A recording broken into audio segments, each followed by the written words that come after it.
Hello dear students, ये class 10th का ना मैथ्स का प्रोजेक्ट है।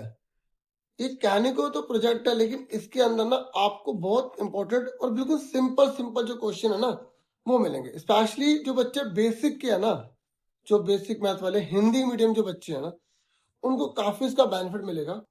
इसमें काफी अच्छे क्वेश्चन किए गए हैं और इम्पोर्टेंट भी काफी हैं। जैसे √3 एक अपरिमेय से कैसे लिखना है, ये देखो आप किस तरीके से प्रेजेंट किया जाता है। ठीक है, ऐसे √5 को भी करके दिखाया गया यहाँ पे। ठीक है, उसके बाद आगे देखो, फिर यहाँ पर आप देखो, यहाँ पर HCF और LCM आपको निकालना है और फिर आपको जांच करनी है। तो आप देखो, ये 2 नंबर दे रखे हैं ना आपको, इस तरीके से क्वेश्चन आपने करा होगा और इन्हीं क्वेश्चन को थोड़ा घुमा के दे देते हैं, है ना।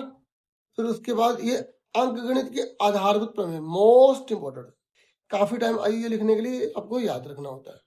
ठीक है, तो हिंदी मीडियम के बच्चे क्या करते हैं ना, सर हिंदी मीडियम में कुछ लाओ, तो ये हिंदी में बेसिक वालों के लिए लेकर आया हूँ।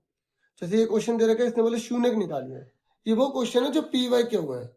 ठीक है, मतलब पिछले साल काफी बार ये रिपीटेड हुए हैं या इसकी जैद से आए हैं। जैसे क्वेश्चन है, तो इसने बोले शून्य को आप निकालो और फिर उसके संबंध निकालो, सत्यता की जांच करो। तो ये हमने सॉल्व करा।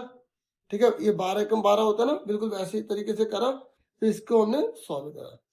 फिर उसके बाद यहाँ पर इसने बोला योग दे रखा है, गुणनफल दे रखा है, तो हमने ये फॉर्मूला यहाँ पे लगाया और इससे सॉल्व कर दिया। फिर यहाँ पर देखो, ये क्वेश्चन है, ये प्रतिस्थापन विधि से और विलोपन विधि से हल करना है।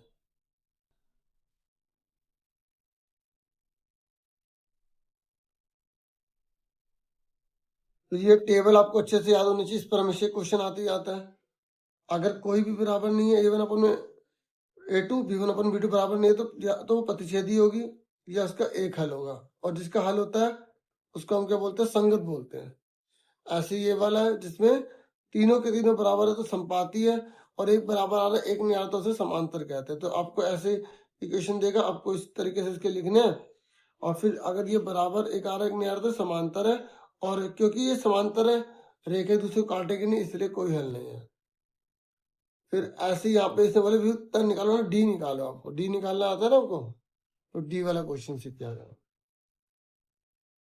एक एक दो दो क्वेश्चन ऐसे दिखा के प्रोजेक्ट के उद्देश्य से है। ठीक है, तो बाकी जो क्वेश्चन है वो यहाँ रिपीट हुआ है। तो अब देखो ये कैसे निकाला गया इसमें। तो इस बार में इसमें हमें an दे रखा है, हमें n पता लगाना था। ठीक है, यहाँ पर भी हमें n पता लगाना था,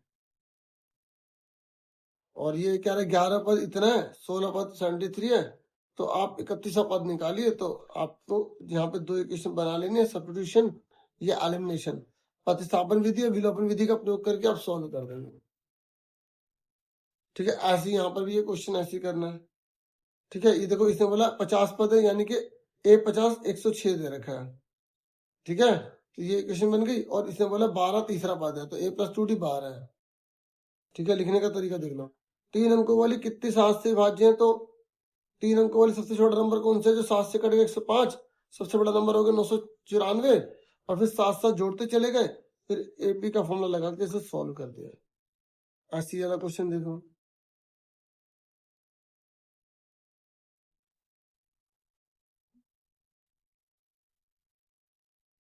फिर A इतना, D इतना, AN 50 है, तो N और SN कैसे निकालेंगे, जो चीज दिया उसी का फॉर्मूला लगा देंगे।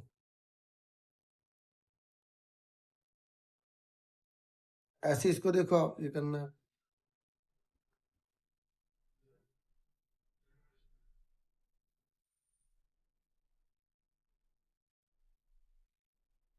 ठीक है, देखते रहो कैसे कैसे क्वेश्चन, और आपको कितनी तैयारी है कि आपको सब आते हैं नहीं आते, आप कमेंट करके बता सकते हैं। बाकी समझाने वाली जो और जो क्वेश्चंस वगैरह हैं, आपको अलग से वीडियो प्रोवाइड की जाएगी। ये शास्त्र में अच्छे से कर लो इसको।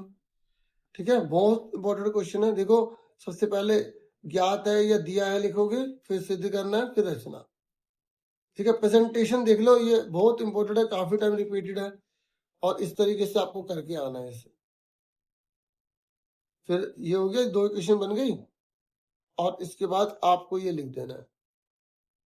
और ये लिखने के बाद फिर ये तीसरा, तो समीकरण 1 2 3 से सीधा आंसर आ, ठीक है।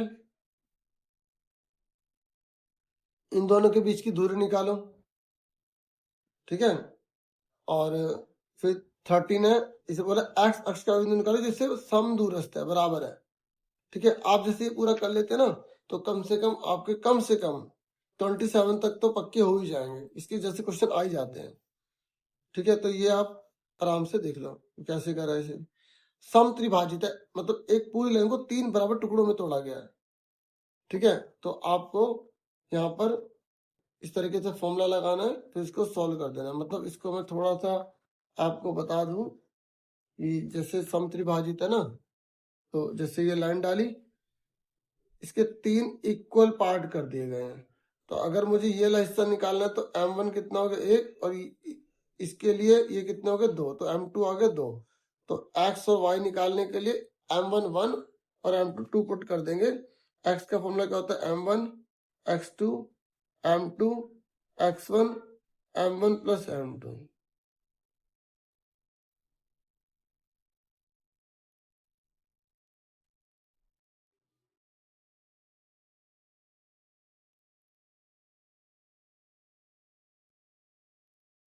ठीक है, ये हमने ना नाम दिया, जैसे पी दे दिया, पी निकाला तो पी लिख दिया, और जब क्यों निकालना था क्यों लिख देंगे। जैसे मान लो इसका नाम मैंने पी नाम दे दिया, तो मैं यहाँ पे हल्का सा पी लिख दूंगा ताकि टीचर को पता लग सके कि क्या करा, ठीक है। फिर ये क्वेश्चन काफी टाइम रिपीट हुआ है ट्रिग्नोमेट्री में। ए प्लस बी का होल स्क्वायर लगा देंगे, ए प्लस बी का होल स्क्वायर लगा देंगे, फिर इसको इसको एक साथ लिख लेंगे, ठीक है। और ये कोसेक का फॉर्मूला क्या होता है, कोट स्क्वायर ए प्लस 1, और ये इसका उल्टा होता है तो ये कट जाएगा। ऐसी सेक्स स्क्वायर का होता है 1 प्लस टेन स्क्वायर है, और ये इसका उल्टा होता है तो ये कट जाएगा, ठीक है, कट जाएगा। उसके बाद यहाँ पे हमने रीजन लिख दिया कि भाई ये होता है। फिर उसके बाद इस तरीके से टोटल 7 नंबर आ जाएगा, और 10 में कोड बचेगा, तो हमारा आंसर आ जाएगा, ठीक है। बाकी मैंने और जो सैंपल पेपर वगैरह कराए उनमें क्वेश्चन करवाए हुए हैं। और इसका आपको क्या करना है, फिर आप इसे रेशनलाइज करोगे। रेशनलाइज वाला क्वेश्चन है, जैसे यहाँ साइन लिखा जाए, कोस लिखा जाए, रूट वाला आ जाए, तो ये चीज ऊपर जाएगी, ये चीज नीचे आएगी, ठीक है। तो यहाँ पे माइनस है तो प्लस प्लस लगा देंगे। ऊपर क्या हो गया, पूरा सेम हो गया, नीचे ए माइनस बी, ए प्लस बी का फॉर्मूला हो जाएगा, ऊपर वाले स्क्वायर से रूट कट जाएगा, नीचे कोस स्क्वायर बन जाएगा, क्या हो जाएगा कोस स्क्वायर, कोस स्क्वायर से रूट कट जाएगा, ठीक है। इस तरीके से आंसर आएगा, ठीक है। आपको ये क्वेश्चन वगैरह उतारने की जरूरत नहीं, बस आप देख लो कि आपको आते हैं नहीं आते। जिसमें प्रॉब्लम है तो जो भी आपके टीचर्स हैं उनसे आप हेल्प लेके उसको अच्छे से सीख लो, प्रैक्टिस कर लो, ठीक है। ये जो एप्लीकेशन में ना ट्रिग्नोमेट्री, उसका क्वेश्चन है।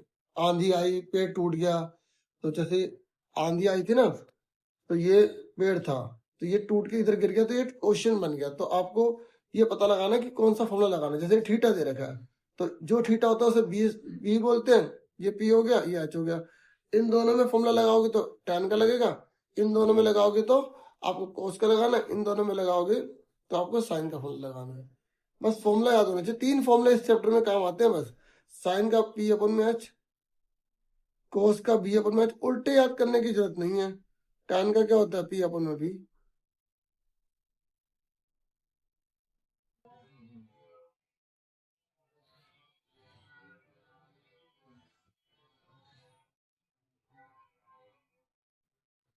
देखिए जो यहाँ पे जो क्वेश्चन देख रहे हैं ना, इसकी यहाँ पे फिगर नहीं बनी, मैं आपको फिगर बना के बता देता हूँ। तो आप देखेंगे यहाँ पर 1.5 मीटर लंबा लड़का है, ठीक है। तो ये 1.5 मीटर लंबा लड़का हो गया। ये कह रहा 30 मिनट ऊंचे भवन को देख रहा है, तो जो भवन है वो भी जमीन पर होगा जहाँ पे लड़का खड़ा है, इस तरीके से, ठीक है। तो ये जितने लड़के की हाइट है ना, तो यहाँ से हम लेंगे, क्योंकि वो देख रहा है अपनी आंख से, ठीक है। ये देखो आंख से शिखर को 30 डिग्री से 60 हो जाता है वो जब आगे बढ़ता है, तो वो लड़का जो है ना आगे आ गया। तो यहाँ पर देखो ये कितने का 30 डिग्री का, और जब वो आगे आ गया तो 60 डिग्री का हो गया। समझे मेरी बात, अब सुनो मेरी बात। यहाँ पर 1.5 मीटर है, तो ये 1.5 है, ये पूरा का पूरा कितना है 30 है, तो ये कितना बचा 28.5 बचा, ठीक है। तो अब इसका नाम दे दिया ए जी एफ और इसका नाम होगा AGE। तो जहां से एंगल बनता है ना वहीं तक की साइड ली जाती है। तो एक आप ये ट्रायंगल ले लोगे, एक ये ट्रायंगल ले लोगे, और ट्रायंगल पूरा लेना पड़ेगा जहां 90 डिग्री होता है। तो यहाँ पर आप देखोगे ये आ गया हमारा। ठीक है, देख लो, ये कर लेना। ठीक है, ये पैडस्टल वाला आपकी बुक का क्वेश्चन है।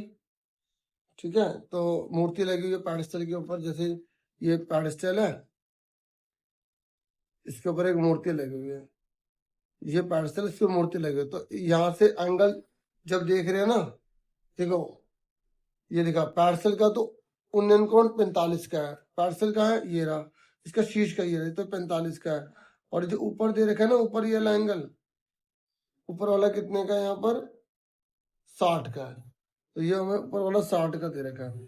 तो इस तरीके से आप इसको सॉल्व कर लेना। ठीक है, थोड़ा थोड़ा दिखा रहा हूँ कैसे कैसे करें। अब ये प्रैक्टिस इस बच्चे ने कर रखी है, उसको थोड़ा फायदा हो जाएगा। बाकी आप क्वेश्चन देख के ना इनको कर लेना बुक में याद के। ठीक है, पुरानी बुक जो है, नई बुक जो है, उसमें 9 चैप्टर होगा। ऐसे ही ये सड़क वाला क्वेश्चन बहुत इंपॉर्टेंट है। एक सड़क के किनारे दो खंभे, दोनों की हाइट सेम है, आप बीच में कहीं खड़े, तो बिल्कुल बीच में तो है नहीं, क्योंकि पता है बिल्कुल बीच में क्यों नहीं खड़े, क्योंकि इसने बोला एक एंगल 60 का है और एक 30 का है। तो जो पास वाला होगा 60 का, दूर वाला 30 का होगा। तो उसी के हिसाब से सॉल्व किया हो गया। ठीक है,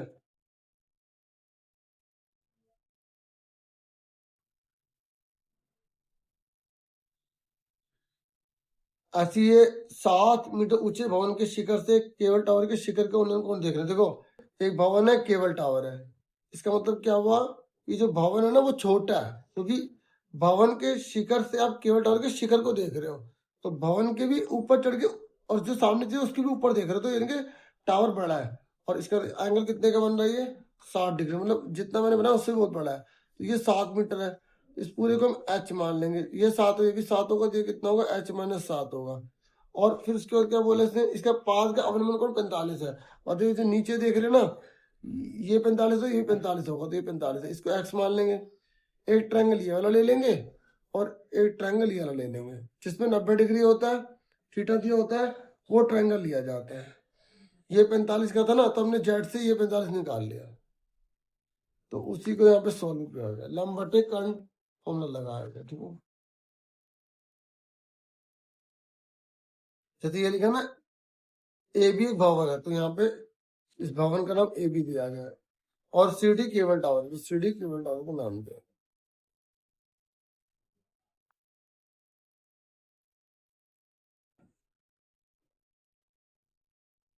और इसका नाम दिया गया बी। ठीक है, नाम मैंने फिगर बना दिया ताकि समझ आ जाए।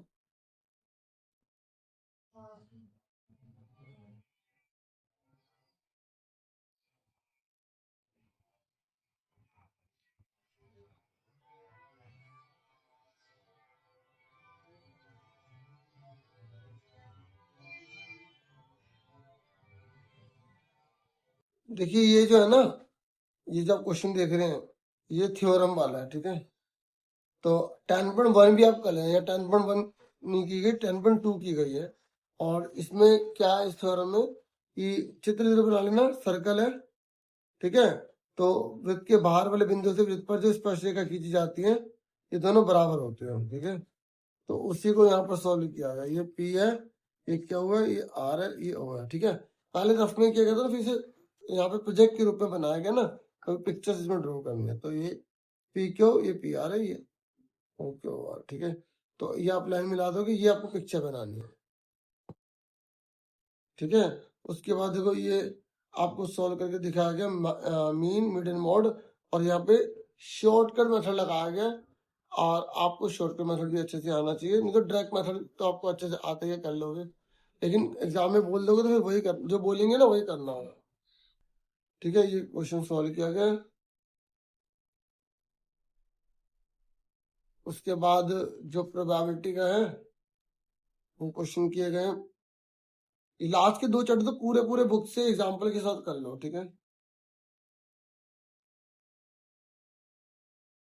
और मैंने अभी जो सैंपल पेपर बनाया था उसमें मैंने समझा दिया रूल, तो आपकी काफी हेल्प हो जाएगी। तो इतना ही था इस वीडियो में। Thank you for watching and listening careful. Take care student.